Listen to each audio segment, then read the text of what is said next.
Pemirsa, terdakwa Riki Rizal Wibowo dipidana 13 tahun penjara karena dinyatakan terbukti terlibat ikut dalam pembunuhan berencana Nofrian Syah-Yosua Huta Barat.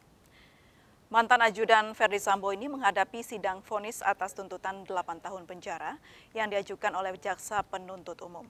Riki diyakini bersama-sama dengan bekas Kadifropam Polri Ferdi Sambo dan istrinya melakukan pembunuhan berencana Brigadir Joshua. Hakim menilai Riki Rizal terbukti penuhi unsur kesengajaan di kasus pembunuhan Brigadir Joshua karena Riki diperintahkan mengawasi gerak-gerik Joshua.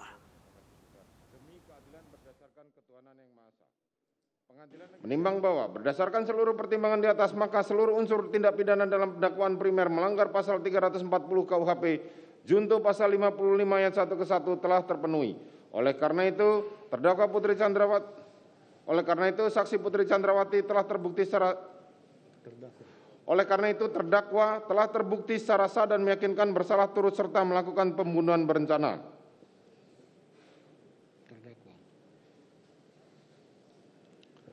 Menimbang bahwa dengan telah terbuktinya terdakwa melakukan tindak pidana sebagaimana dakwaan primer, maka terhadap dakwaan subsidiar tidak perlu dipertimbangkan lagi. Menimbang bahwa penasihat hukum terdakwa dalam nota pembelaannya telah mengemukakan hal-hal sebagai berikut. Bahwa terdakwa Riki Rizal menjalankan perintah yang sah dalam menerima perintah positif dari atasannya, bukanlah perbuatan melawan hukum. Perbuatan terdakwa Riki Rizal tidak termasuk dalam kategori mewujudkan tindak pidana dimaksud. 3. Oleh karena tuntutan jaksa penuntut umum tidak didasarkan pada alat bukti yang sah, maka secara nyata terdapat keraguan-keraguan jaksa dalam melakukan penuntutan kepada terdakwa Riki Rizal. 4. Alat bukti poligraf yang diambil secara sah merupakan termasuk alat bukti yang sah menurut hukum acara pidana. 5. Saksi yang tidak hadir tetapi dibacakan oleh JPU di persidangan bukanlah termasuk alat bukti yang diakui secara sah dalam hukum acara pidana. 6. Perbuatan terdakwa Riki Rizal tidak memenuhi unsur-unsur dalam pasal 340 junto pasal 55 ayat 1 ke 1 KUHP. Menimbang bahwa atas nota pembelaan penasihat hukum terdakwa tersebut, majelis hakim berpendapat bahwa hal tersebut telah dipertimbangkan dalam mempertimbangkan unsur-unsur tindak pidana yang dilakukan oleh terdakwa dalam perkara ini, sehingga nota pembelaan penasihat hukum terdakwa tersebut tidak dapat dipertimbangkan dan dikesampingkan dalam pembuktian perkara ini. Menimbang bahwa berdasarkan pertimbangan tersebut di atas, maka tidak ditemukan adanya alasan pemaaf maupun pembenar yang dapat menghilangkan sifat melawan hukumnya perbuatan terdakwa maupun yang dapat menghapuskan kesalahan terdakwa. Oleh karena itu, terdakwa harus bertanggung jawab serta dipidana setimpal dengan perbuatannya. Menimbang bahwa terhadap masa penangkapan dan penahanan yang telah dijalani terdakwa haruslah dikurangkan dari pidana yang dijatuhkan. Selanjutnya kepada terdakwa diperintahkan tetap berada di dalam tahanan. Menimbang bahwa terhadap barang bukti sebagaimana daftar barang bukti mengingat masih diperlukan sebagai bukti dalam perkara lain, maka barang bukti tersebut ditetapkan untuk diserahkan kepada jaksa penuntut umum digunakan di dalam pembuktian perkara lain tersebut. Menimbang bahwa sebelum menjatuhkan putusan perlu dipertimbangkan hal-hal yang memberatkan maupun meringankan.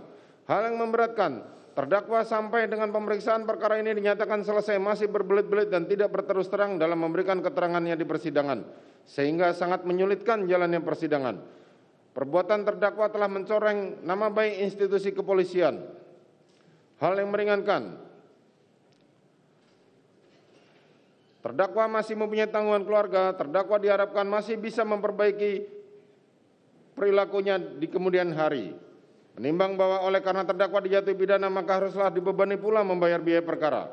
Memperhatikan pasal 340 KUHP junto pasal 55 ayat 1 ke 1 KUHP, Undang-Undang Nomor 8 Tahun 81 tentang KUHP, serta peraturan lain yang berkaitan. Silakan berdiri.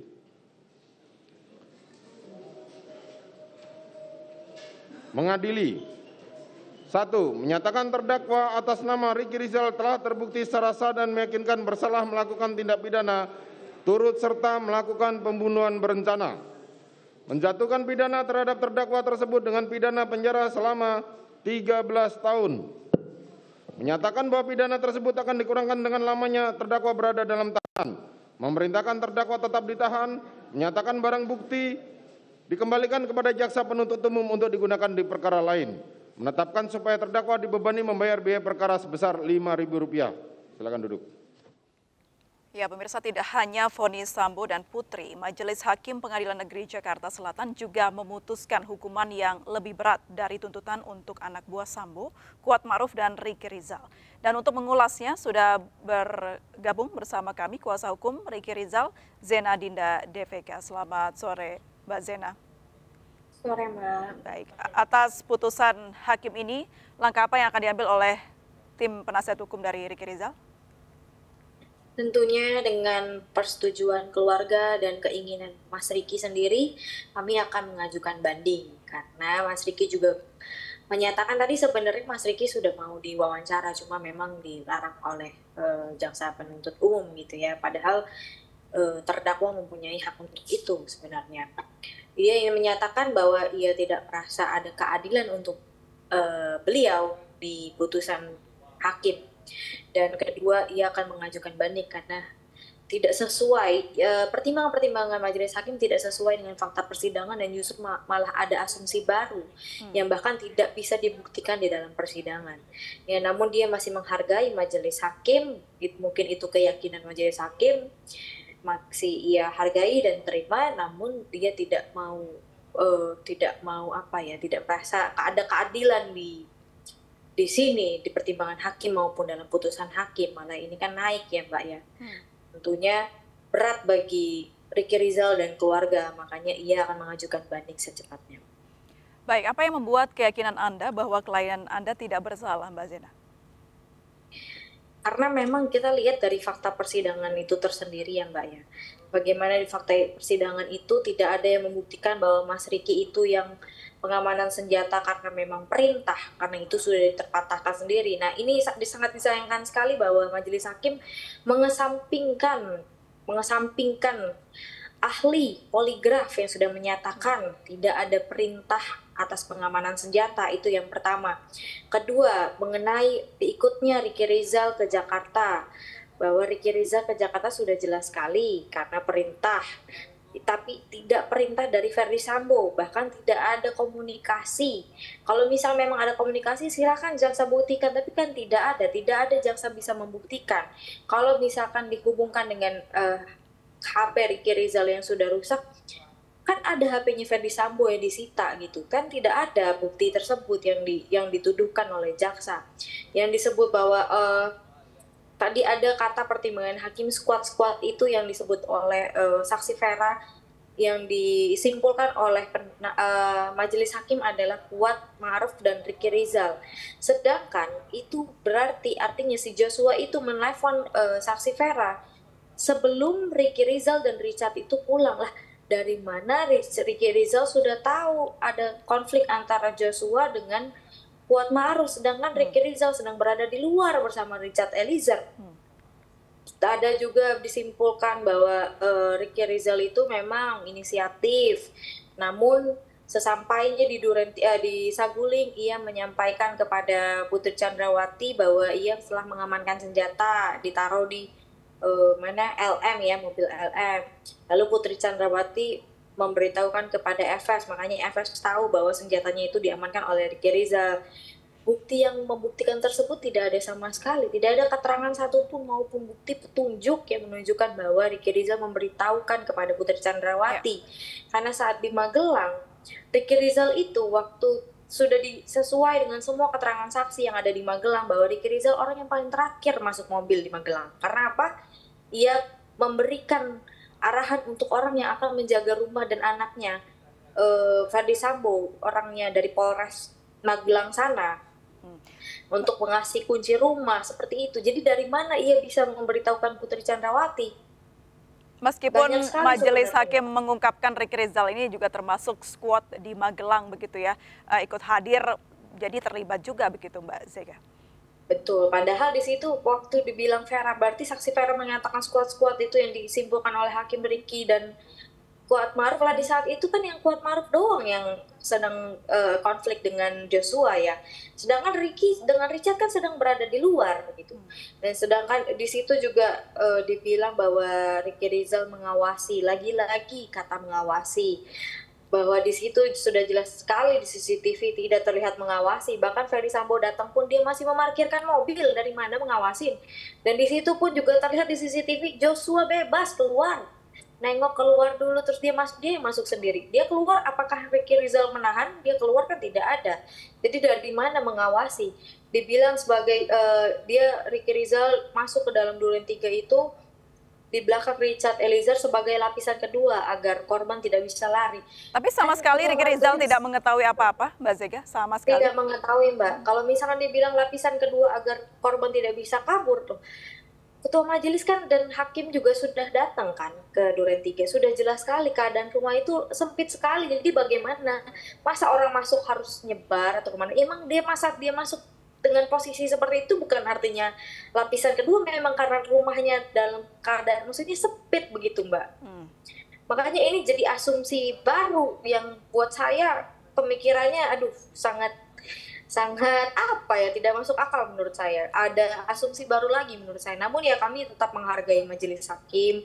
Namun kami tidak terima, tidak ada keadilan untuk klien kami yang sebenarnya di fakta persidangan tidak bersalah, tidak ada fakta yang menunjukkan bahwa klien kami bersalah, tahu perencanaan atau bagi susunan kata Ferdy Sambo di lantai 3 diubah kembali. Jadi sebenarnya yang diambil fakta persidangan waktu di persidangan atau waktu di BAP yang salah. Setahu saya isi KUHP itu fakta persidangan itu saksi itu yang diungkapkan di dalam persidangan bukan di dalam BAP. Baik, Mbak Zena, disebutkan juga hal yang memberatkan Ricky Rizal yang akhirnya mendapatkan vonis hukuman 13 tahun adalah berbelit-belit dan tidak berterus terang. Seperti apa respon dari kuasa hukum? Iya. Buat kami dan mungkin termasuk keluarga juga keluarga Mas Ricky juga bilang, apakah keterangan Mas Ricky yang tidak ngikutin keterangan terdakwa Richard Eliezer makanya dibilang berbelit-belit? Apakah yang sudah jelas terpatahkan oleh ahli poligraf yang menyatakan bahwa Ricky Rizal jujur tidak melihat Ferdy Sambo nembak, itu juga diminta jaksa, kamu pasti lihat nembak gitu. Apakah itu karena misalkan dia bilang tidak melihat, itu juga dibilang berbelit-belit. Jadi apakah hanya satu keterangan saja yang dibilang atau disebutkan oleh majelis hakim dan kejaksaan itu sebagai kebenaran material? Kan harusnya tidak juga. Apalagi sudah terpatahkan itu asumsi-asumsi sebenarnya. Baik, ada harapan mungkin atau perkataan dari Ricky Rizal pasca penetapan atau vonis yang tadi dikatakan oleh majelis hakim? Ya, terdakwa beliau hanya mengatakan kepada saya, nggak apa-apa Mbak, saya hanya berserah kepada Allah Subhanahu Wa Taala, karena mungkin dia memang taat banget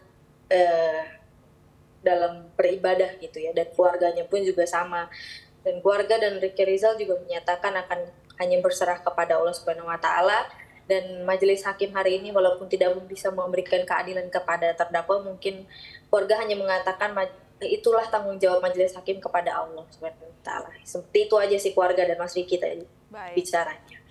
Baik, terima kasih Mbak Zena Dinda Devega, kuasa hukum Ricky Rizal sudah bergabung dan berbincang bersama kami di MNC News Now. Selamat sore, salam sehat selalu. Sore. Pemirsa, sebelumnya terdakwa pembunuhan Brigadir Joshua Huta Barat Kuat Ma'ruf dipidana 15 tahun penjara oleh Majelis Hakim Pengadilan Negeri Jakarta Selatan. Kuat Ma'ruf dinyatakan terbukti terlibat dalam pembunuhan berencana Nofriansyah Yosua Huta Barat. Selain itu, Kuat Ma'ruf dinilai berbelit-belit dan tidak memperlihatkan rasa penyesalan. Putusan majelis hakim ini lebih berat dari tuntutan jaksa yang sebelumnya menuntut Kuat Ma'ruf dengan hukuman 8 tahun penjara. Mengadili. Terdakwa berbelit-belit dan tidak berterus terang dalam memberikan keterangan di persidangan sehingga sangat menyulitkan jalannya persidangan.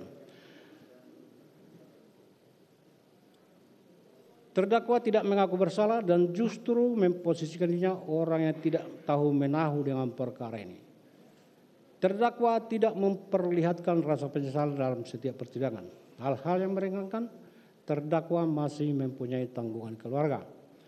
Menimbang bahwa terdakwa jatuh pidana, maka harus dibanding pula untuk membayar biaya perkara, memperhatikan pasal 340 KUH pidana, junto pasal 55 ayat 1 ke 1 KUH pidana, dan Undang-Undang Nomor 8 Tahun 1981 tentang Hukum Acara Pidana, serta peraturan lain yang bersangkutan.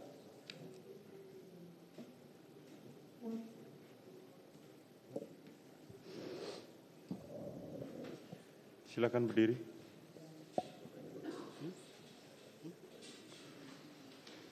Mengadili. 1. Menyatakan terdakwa atas nama Kuat Ma'ruf telah terbukti secara sah dan meyakinkan bersalah melakukan tindak pidana turut serta melakukan tindak pidana pembunuhan berencana. Menjatuhkan pidana terhadap terdakwa Kuat Ma'ruf dengan pidana penjara selama 15 tahun. 3. Menyatakan bahwa pidana tersebut akan dikurangi dengan lamanya terdakwa berada dalam tahanan. 4. Memerintahkan terdakwa tetap dalam tahanan. 5. Menyatakan barang bukti tetap terlampir dan dikembalikan kepada jaksa penuntut umum untuk digunakan dalam perkara lain. 6. Menetapkan supaya terdakwa dibebani membayar biaya perkara sebesar Rp5.000. Silakan duduk. Jelang vonis Richard Eliezer besok, keluarga Joshua serahkan semua proses hukum kepada hakim. Informasinya sesaat lagi.